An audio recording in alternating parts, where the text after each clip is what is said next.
네, 오늘은 민수기 27장으로 말씀 전합니다. 전 세계적으로 힘 있는 자가 힘 없는 자를 겁박해서 마음대로 하는 이들은 어느 시대에나 어느 나라에나 있었던 사실들일 것입니다.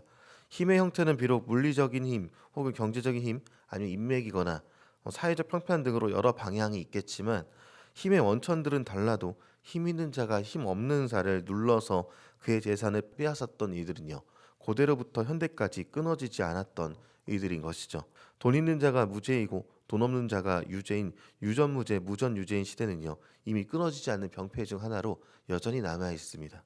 힘없는 자의 고난은요. 세상 사람들에게 있어서 당연한 것으로 여겨져 버립니다.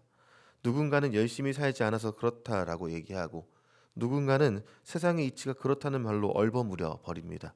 그러나 세상의 이치가 그렇다는 말도 틀렸고요. 열심히 살지 않아서 그렇다라는 말도 틀렸습니다. 하나님이 이 세상을 만드실 때는요. 하나님의 법으로 온 세상을 다스릴 청지기로서 인류가 지어지게 된 것이죠. 하나님의 법은 성경에서 말하는 바대로 하나님 사랑, 이웃 사랑을 말합니다. 그리고 구약에서부터 끊임없이 하나님이 말씀하신 것은요. 고아와 과부와 나그네를 그러니까 사회적 약자들을 돕고 살려라. 그들을 살리기 위해 최선을 다하라. 이것을 가르쳐 왔었습니다. 신약에서도 마찬가지로 가난한 자에게 한 일이 주님에게 한 것과 같다라고 말씀하시기까지 하셨던 것이죠. 그래서 성경의 관심은 철저하게 외면받는 이 없도록 하나님이 사랑하시는 모든 사람들이 어려움 당하지 않도록 더 도우며 살기를 원하신 것이 바로 하나님의 명령인 것입니다. 특별히 고대 근동에서는요. 여인들에게 재산 상속이 되지 않는 것이 당대 사회의 일반적인 풍속이었습니다. 그리고 일반적인 모습 속에서 이스라엘 사람들도 똑같이 생각하고 똑같이 행동해 왔던 것이죠. 본문에도 신분을 보장받지 못했던 여인에 대한 이야기가 나옵니다. 오늘 말씀은요. 광야 이스라엘 므낫세 지파의 슬로브앗의 5명의 딸들이 아버지의 몫의 땅을 받게 해달라 이렇게 요청하는 내용들을 다루고 있는 것인데요. 이 슬로브앗의 5명의 딸이 회막 입구로 먼저 가게 됩니다. 그곳에는 모세와 제사장들과 지도자들과 모든 백성 앞에서 공식적으로 하는 말들이 나타나게 되는 것인데 이 요청한 내용의 핵심이 4절에 나타나 있는데 모세에게 아버지 슬로브앗이 분배받게 될 땅을 자신들이 받게 해달라 이 내용을 하고 있습니다. 이 딸들은요 자신들의 아버지 슬로브앗이 광야에서 돌아가셨다 이렇게 설명하고 있는 것이죠. 그러나 광야에서 죽은 슬로브앗은 하나님께 거역했던 고라의 무리에 있지도 않았을 뿐더러 자신의 죄로 죽은 인물뿐이다 이렇게 설명하고 있는 것입니다. 슬로브앗의 죄가 무엇인지는 성경에서 정확하게 말하고 있지 않기 때문에 무엇인지는 알 수는 없습니다. 그러나 고라의 반역만큼 중범죄는 아니었다라고 이 딸들이 열심히 반론하고 있는 것이죠. 문제는 여기 있습니다. 고대 근동의 문화는요. 재산 상속의 문화가 아들에게만 주어져 있었다는 것입니다. 그리고 슬로바세에게는요. 아들이 없고 딸들만 있었습니다. 그런데 문제는 아들이 없었기 때문에 나중에 가나안 땅을 정복할 때 땅을 받지 못하게 됩니다. 그렇게 오늘 등장한 5명의 딸은요. 아버지가 분배받을 땅의 몫을 자신에게 달라 이렇게 요청하고 있었던 것이죠.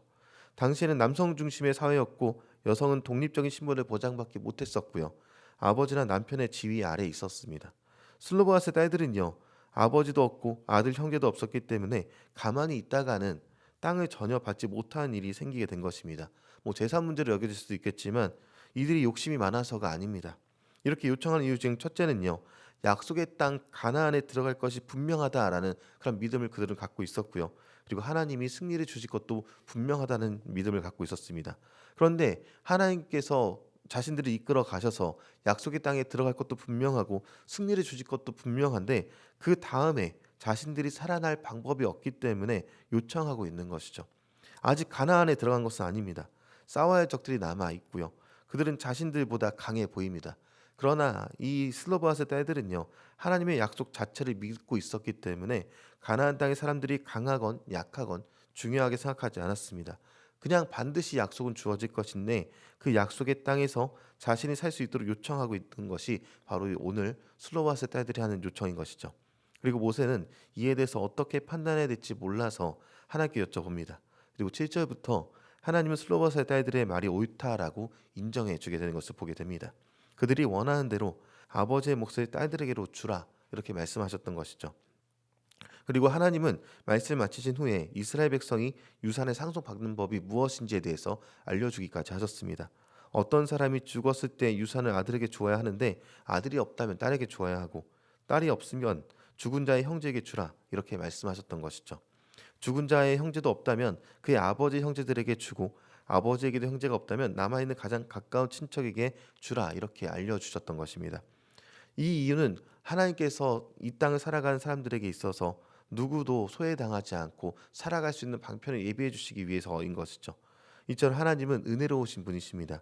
하나님은 고아와 과부와 나그네를 보호하셨고 사랑하셨던 것입니다.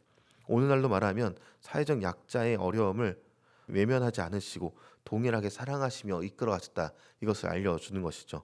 그들도 소외되지 않게 동일한 은혜를 베풀어 주셨던 것입니다. 그리고 하나님은 그들을 공평하게 대해 주실 뿐만 아니라 특별히 더 사랑하시기까지 하셨습니다. 이러한 하나님의 성품을 안다면요. 땅을 유산으로 받지 못하게 될 처지에 놓여 있었던 이 슬로바스의 딸들에게 아버지의 몫인 땅을 받도록 허락해 주신 것이 당연해 보인다. 세상의 이치와 전혀 다른 모습으로 움직였지만 이것이 당연하다라고 보게 되는 것입니다. 우리는 유산의 분배를 허락해 주시는 것을 통해서 자비와 또 사랑이 많으신 하나님을 알 수 있습니다.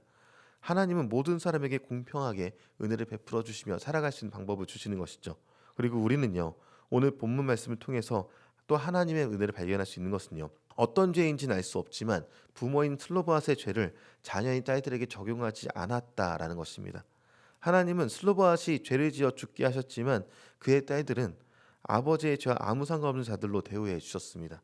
오히려 딸들의 요청을 들어주셨고 그들로 인해서 이스라엘의 유산을 상속받는 새로운 법을 만들어 주시기까지 하셨던 것이죠. 그리고 이제 우리입니다. 슬로바스의 딸들에게 배울 것은요. 하나님의 나라는 반드시 임할 것이다라는 믿음이 우리에게 있는가 하고 되물어 봐야 합니다. 이 땅에서 수많은 어려움 가운데 살아가지만 하나님이 약속해 주신 평화의 나라, 눈물과 슬픔이 없는 그곳은 반드시 이 땅에 임합니다.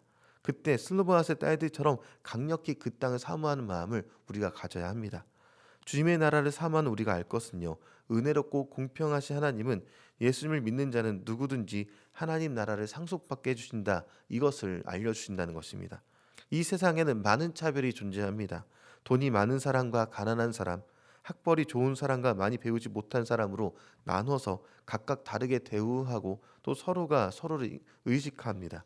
그러나 우리 하나님은 공평하신 분으로서 또한 하나님은 세상과 반대로 오히려 가난하고 소외되고 연약한 자들을 더 사랑하시는 은혜가 풍성하신 하나님이시기 때문에 이 풍성한 하나님은요. 예수님 앞에 나오기만 하면 누구든지 하나님 나라를 상속받게 해주신다라는 그 약속을 우리에게 주셨습니다. 이것은 어떤 지혜도 이 세상에 그 누구도 줄 수 없는 하나님의 은혜인 것이죠. 슬로보앗의 딸을 기억하시면서 그들처럼 우리도 하나님의 나라를 믿으시기 바랍니다. 이 땅에서 사람들이 주는 그런 차별을 받을 수 있지만 영원한 하나님의 나라를 상속받는 것은요. 어떠한 차별도 없습니다. 이것이 우리의 기쁨이고 소망인 것입니다. 그렇기 때문에 오늘도 이 땅에 있는 것들을 바라보지 않고 하나님이 우리에게 주신 놀라운 유산 곧 하나님의 나라를 생각하며 오늘 하루를 승리하는 저와 여러분에게 소망합니다.